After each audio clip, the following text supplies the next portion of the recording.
맑은 영혼의 산책 채널에서 띄워드리는 숨결이 되는 양식 함께 나누는 시간입니다. 오늘은 2020년 8월 19일 연중 제20주간 수요일에 이르렀습니다. 저는 오늘 말씀을 가슴에 새기면서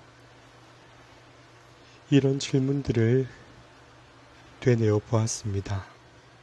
그 질문은 나에게 가치 있는 사람은 누구인가? 나는 누구에게 누구인가? 나에게 다가오는 사람의 크기는 똑같은가 하는 것입니다. 살아오면서 우리는 숱한 사람들을 만나고 관계를 맺으며 지금 이 시각까지 걸어왔겠지만 나에게 다가온 사람들은 어떤 사람들이 있었을까? 나에게 다가와서 스쳐 지나갔던 추억은 어떤 기억을 남겨주었을까? 내 마음속에 그 사람이 지닌 크기는 어떠한가? 라는 것을 되돌아보게 되네요. 심지어 목자에게 양들은 누구이며 양들에게 목자는 누구인가? 저에게는 이 길을 걷게 된 가슴 아프면서도 너무나 따뜻한 모티브, 동기부여가 된 기억이 있습니다. 가난하여 병도 치유받지 못한 어린아이를 하느님 곁으로 보낸 부부와 함께 장례미사를 마치고 홀로 남은 성당에서 눈물을 흘리던 어느 신부님에 대한 기억. 제가 6살 때쯤 저희 어머니께서 그 모습을 담아두셨다가 저에게 손을 꼭 잡고 건네신 말씀.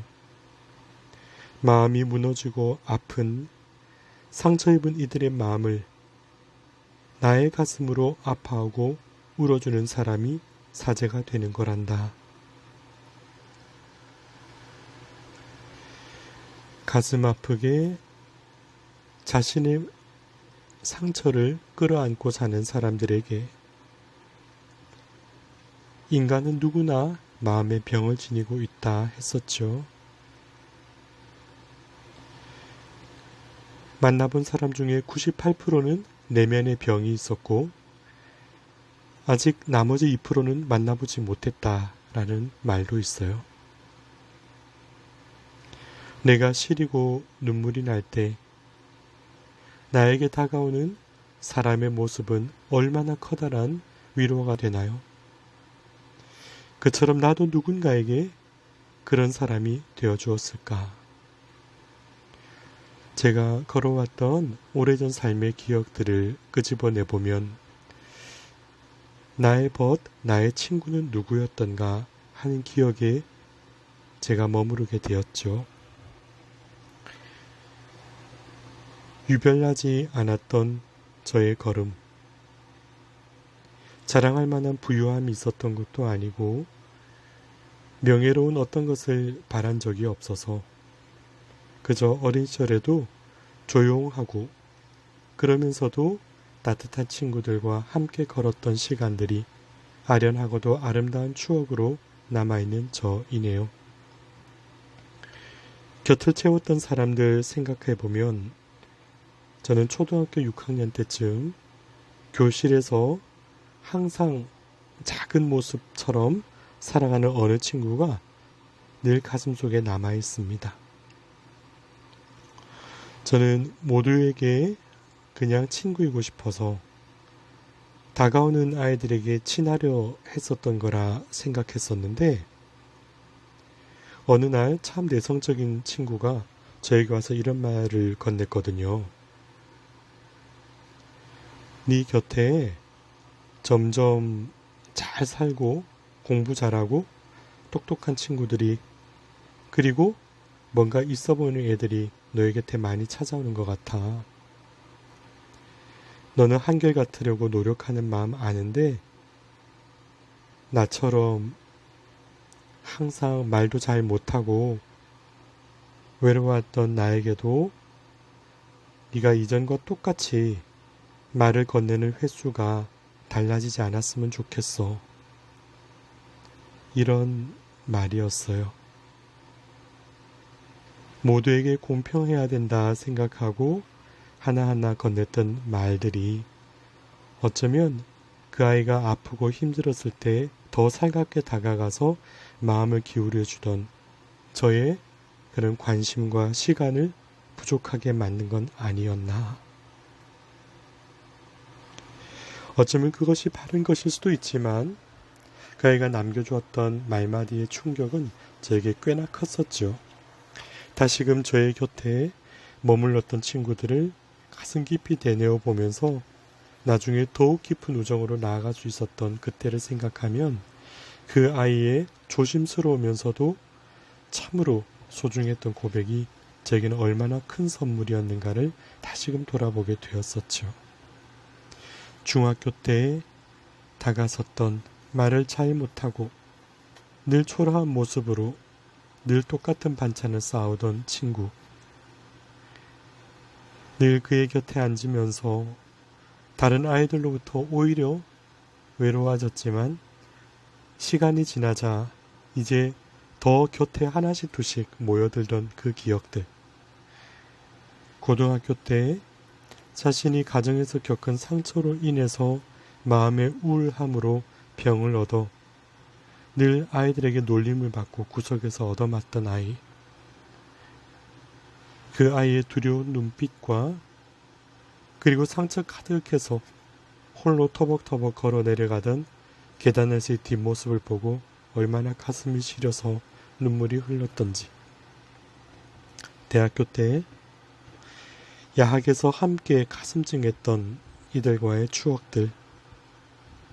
하나하나가 얼마나 소중한 기억들이 되었고 다시금 이 삶을 찾아오기까지 부여잡은 아름다운 손길이 되어 주었는가 생각해보면 너무나 감사한 기억들이 은총으로 이루어졌구나 하는 것을 지울 수가 없습니다. 머무르고 있는 이 공동체에 깃들고자 했던 유일한 이유는 큰 발자국을 걸어가는 사람에 대한 존경 때문도 아니었고 그런 큰 미래에 대한 환상과 꿈도 아니었죠. 단 하나 제 가슴을 사로잡았던 것은 작은 이들, 그러나 하느님 앞에서 작아 보이나 절대 작은 이들이 없고 세상은 보잘것없다 하나 보잘것없는 이들은 결코 없다는 것. 그 가난한 이들이 수단이 아니라 저에게는 유일하고 순수한 목적이었고 함께 울고 웃는 그 웃음이 삶의 바탕이 되어 주었던 그 소중한 끈을 주님께서 부르시는 성소라 응답했기에 머무르게 된 것이었음을 기억합니다. 외적인 표지로 인정받는 복음의 성과가 아니라 내 곁에 있는 그대가 희망이고 그대가 삶의 이유이자 내 인생의 전부이기를 바라는 마음. 그것이 곧 주님의 마음이고 주님을 따르는 목자의 마음이고 그 마음을 사랑으로 품어내는 것이 영성이라는 믿음. 그 소박한 진리에 대한 목마름을 잊지 않고 놓지 않으려 그러기에 고뇌하고 몸부림치는 오늘을 보내기도 합니다. 참된 영성이란 고정된 문화를 답습하거나 대상을 한정짓고 그 안에 만족하며 고착된 반복을 행하는 것이 아니라 현실 속에서 영적으로 육적으로 목마르고 배고픈 양떼를 찾아 나서는 땀방울이 가슴 가득한 슬픔의 기도와 연민 어린 사랑이 바로 그것을 더해갈 수 있는 몫이리라. 끝까지 주님께 의탁하는 믿음을 가지려는 그 마음을 청해 봅니다. 오늘 에제키엘서 34장 6절에 내 양떼가 온 세상에 흩어졌는데 찾아보는 자도 없고 찾아오는 자도 없다. 마치 이 모습이 코로나 사태를 겪는 이 시기에 더 심화된 것이 아닌가 해서 마음이 시리고 참으로 아프게 다가왔습니다. 오히려 한 사람을 만나는 것이 염려가 되고 손길을 내밀어 붙잡는 것이 오히려 위험이 될까, 서로의 거리를 두어야 하는 이 답답함들을 우리 교우분들 또 이 세상 속을 살아가는 이들도 얼마나 겪어내느라 힘을 겨우실까 생각해 보면 마음 한곁에 에제키엘서 34장 11절 나 이제 내 양떼를 찾아서 보살펴 주겠다 하는 이 마음이 우리 삶 속에서 회복되고 그리웠던 만큼이나 치유의 눈물로 채워지기를 기도하는 이 심경을 여러분들께도 전하고 싶습니다. 양떼가 없이 어찌 목자라 하겠으며 목자가 필요 없다 하며 양떼는 어느 길을 가겠습니까? 여느 때 친근하게 거닐다가도 높아질수록 멀어지는 사람을 만날 때가 있고 악수에 취하여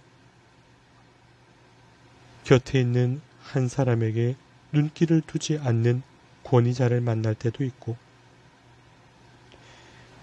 자신의 유용함을 드러내거나 필요할 때만 손을 내미는 사람을 만날 때가 있고 사제도 한 사람의 양이기 때문에 나에게 그런 모습으로 다가오는 사람을 마음 깊은 곳으로부터 기뻐할 수는 없는 것이지요.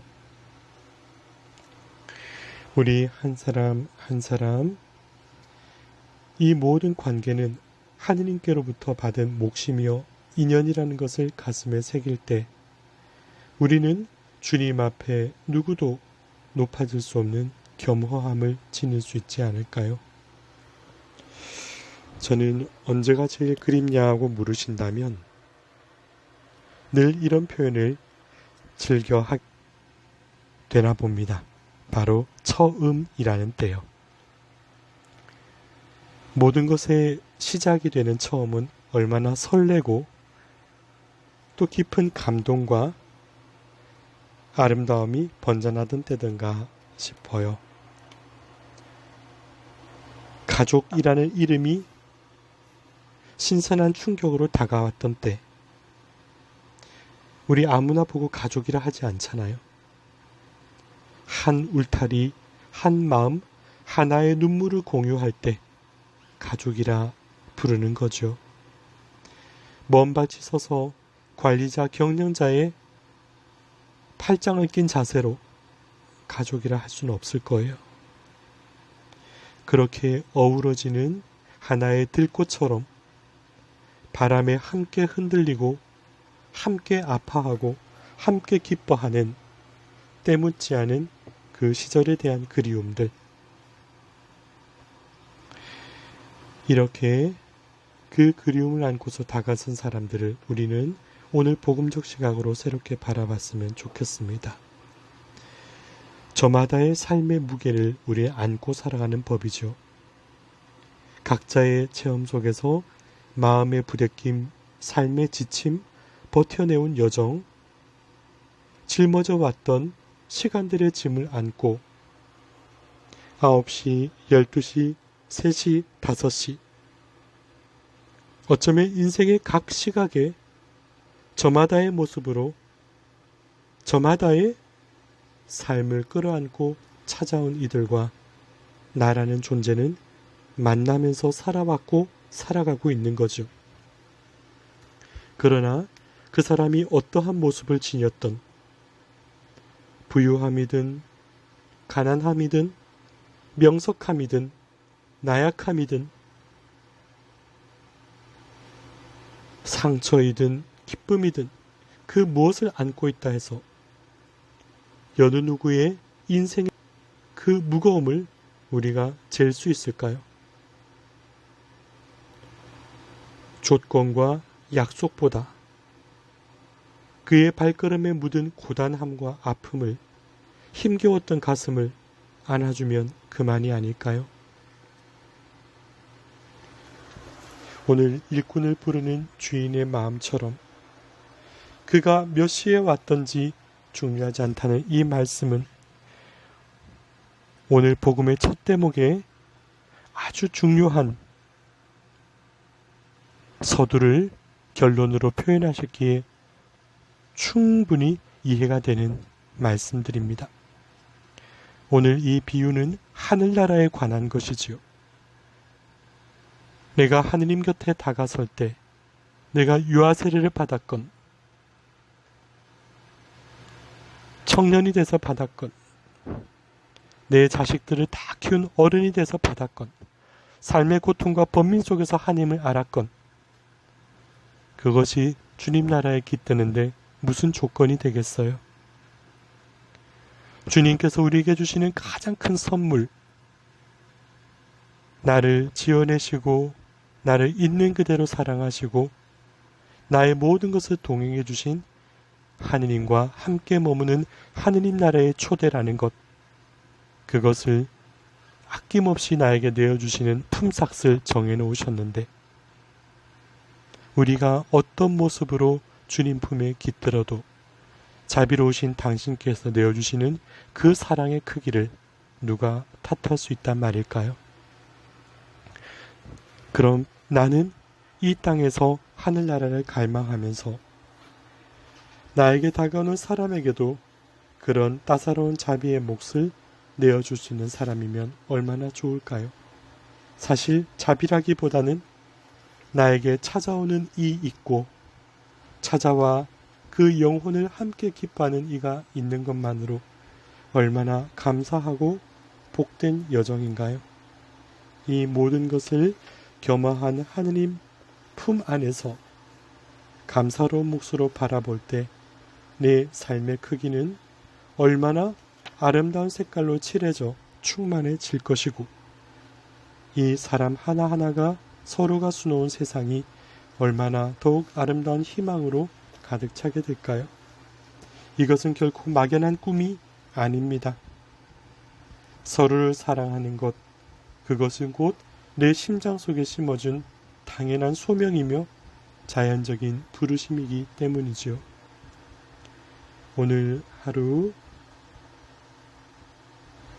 세상에서 좋은 사람에게만 좋은 사람이기를 바라는 것이 아니라 주님께서 우리에게 그러하셨듯 모든 이에게 모든 것이 될 수 있는 열린 마음으로 이 어려운 시기에 가슴으로 보내는 기도 한 자락이 서로에게 복된 꽃을 피울 수 있는 기쁨이 될 수 있기를 청하는 마음으로 살아갔으면 좋겠습니다.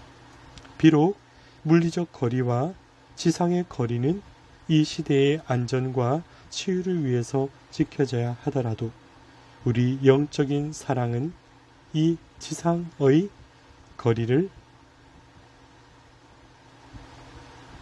제한을 두고서 만날 이유가 없으니까요. 우리 기도로 이어지는 마음, 사랑으로 그리워하는 그 간절함이 이 세상에 보다 기쁜 희망을 가져올 수 있도록 함께 마음을 열어 다가서면 어떨까요? 맑은 영혼의 산책 채널에서 띄워드리는 숨결이 되는 양식이 여러분 마음속에 서로와 서로를 이어주는 편견 없고 벽이 없고 있는 그대로 끌어안을 수 있는 가교가 되기를 바라는 마음 담아 전해드립니다.